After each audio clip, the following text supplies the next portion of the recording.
I have nobody to blame for the current situation of my telescope rig but Sky Story. And maybe Nina because it's a pain in the ass. Or maybe because I need to modify my Samyang 135 so that way the focus doesn't hit infinity. I can properly autofocus. I don't know. But anyway, I'm Chad, this is the Easy Astro Images channel. Let's talk about the changes to my current astronomy rig and just how it just affects all my plans, but it's all good.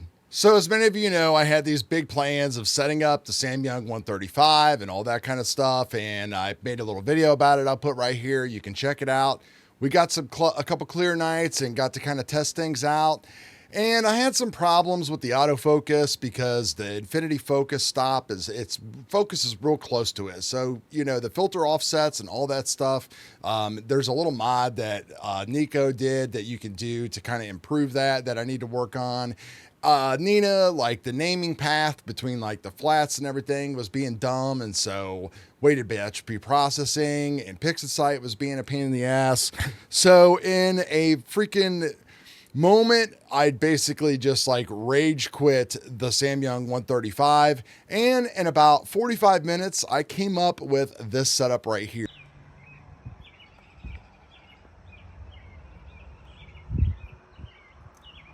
Yep, that's it. RC6, more aperture, longer focal length. Get in close on those objects. I mean, I really can't, you know, tongue bathe the guy enough that like Sky Story, I love your videos, dude. Hopefully you'll watch this one, and like I really want to like learn your processes because I watch so many videos on YouTube when it comes to Astro stuff, like I'm sure a lot of you guys do. And there's certain people that I kind of gravitate to as far as like who I like to watch. Like I really love watching Stephen Miller's video and processing techniques with Pixelsight, and I love Sky Story's videos and his presentation and everything else.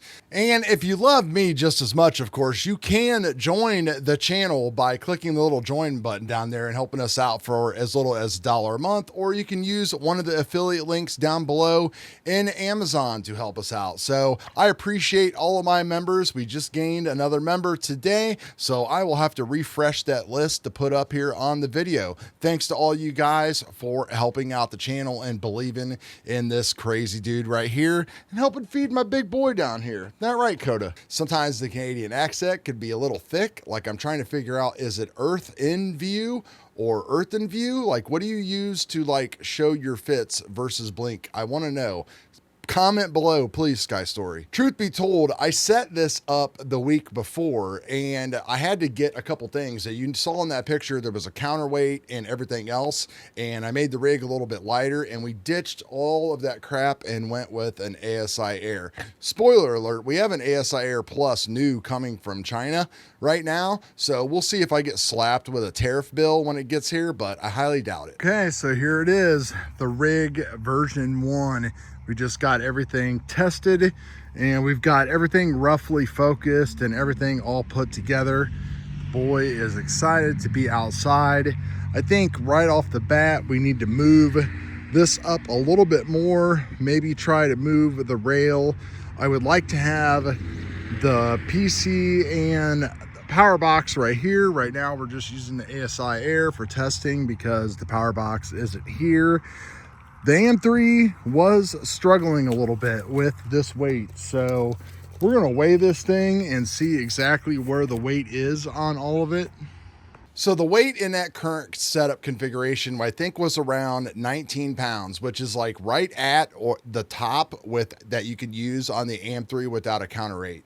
Now I bought the counterweight bar, threw a counterweight on there, and I was able to get that to run in like the heavy duty low power mode, but in the regular mode, it just couldn't like flip it back. But I ran the whole setup the other night, no problem. We went back to like the ASIAir, put a lighter guide scope on it instead of the big Skywatcher one. I don't know why I bought that, kind of like a flex, you know, because I always wanted one of those, and it's a freaking damn nice guide scope, but you know, it's just too big. You know, that's the F5, the new ZWO guide scope.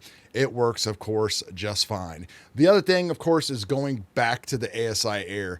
You know, as bad as I want to test this stuff and send it to STARFRONT and everything else, like I'm just going to have to sit and wait and see what happens along with everything else. I would like to have a setup here and a setup down there.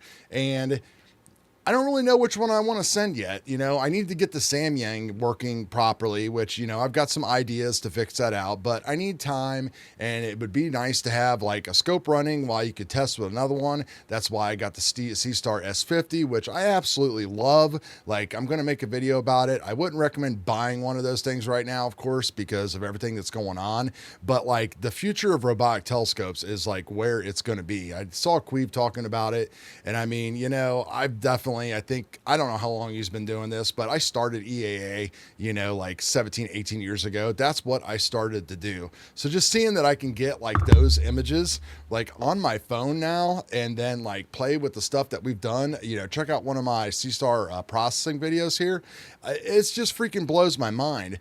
So, what I really want is, instead of some bargain bin S30 Pro at $500 or whatever it's going to be, like, give us like the S50 or S70 with like a 533 cooled camera, everything else for like $1,500, $2,000. Like, we all got $5 or $6 grand into these rigs anyway, GWO. So just give us another option. Like, come on, people will buy it, right? I mean, we're the American consumer. We freaking are resilient. We will go into debt for anything, for anyone. But in all seriousness, I could not be happier with my decision. Like, everything just worked out. Everything went right into WBPP using plan mode and auto run mode, the file names and all that stuff. Again, I don't know why PixInsight all of a sudden has gotten so picky about flats and biases and all this kind of stuff like that. And even with like the RC6, you really didn't need flats. So in the end, I shot like an hour of HA, luminance, red, green, and blue, because we got the 533 mono now, which is awesome. And we got the filter wheel and all that stuff going on. And this is just kind of like the first base image that I put together. This was like a quick 15-20 minute run through PixInsight, and just looking at the image in here, it's like, man, I'm glad that I decided to go with like the long focal length. I mean, we're starting to see like the little HA details and stuff right there. Like, here's this is kind of like an HA image stretch. You can see I just kind of like ran through it and everything real quick. There's our luminance. I think a lot of that detail is in the luminance as well. And this was all during a full moon, so none of this, should count, but this is the way that the subs were coming out right off the bat. And, the stars are nice and colorful and all that kind of stuff. We went through and played around with like the image blends and kind of blended some things together. And then Sky Story, of course, dropped his like awesome video on how to add HA back into your stuff. Now, I don't have enough data to do things like that, but I'm going to try playing around with it anyway. But I'm just super happy with this right here. And I mean, if we take a look at, I don't even think I saved it.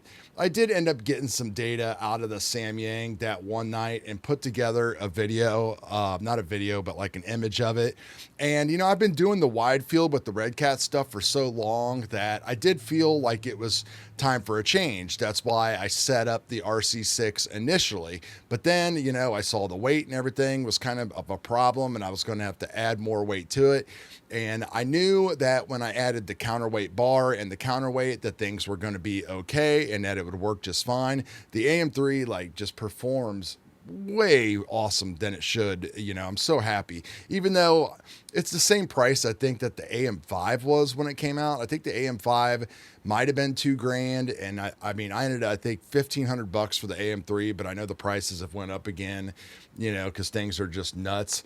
But I'm so glad that like I went this route, with this image. So now we're going to keep on running the ASIAir for a little bit, just to like get back in and enjoy the hobby and collect data, instead of being in like this big rush to like test and ship some telescope off to STARFRONT. I'm sure after dealing with like another 2 or 3 weeks straight of clouds that I will be like totally changed with my mood, because I think when I first placed the order to start getting stuff here, I think it was like 18 or 19 days of straight bad weather. But then like we had a beautiful weekend.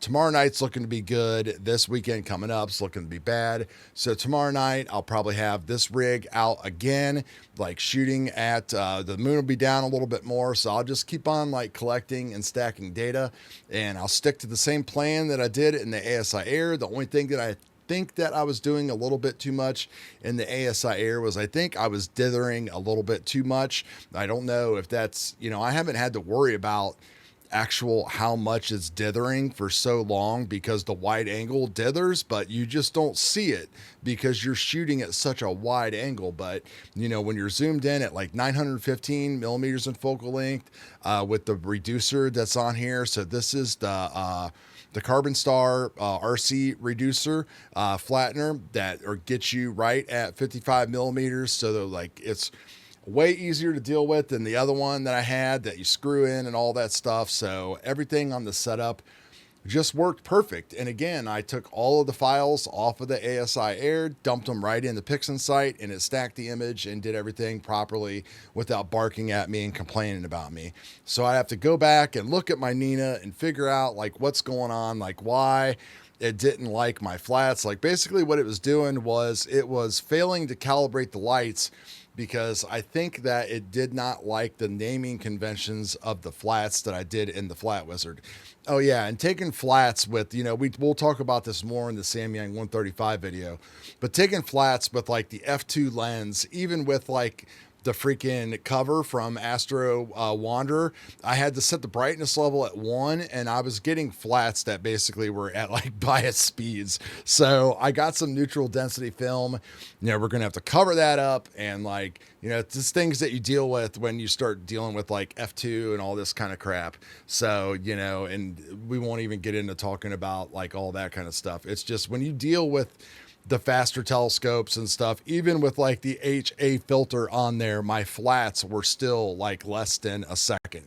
And you got to get the flat up a little bit more, I think. So I think on my ASIair, I think with my flat panel settings and like a couple layers of like white paper on there with a basic flat panel light drawing board thing, I think I had like 10-second flats. Then I did like the corresponding 10-second darks, and everything just worked beautifully. Like it all stacked out easy the first time, and we got our very first image here, and now we got data to play with, and I've got plenty of Sky Story videos to study.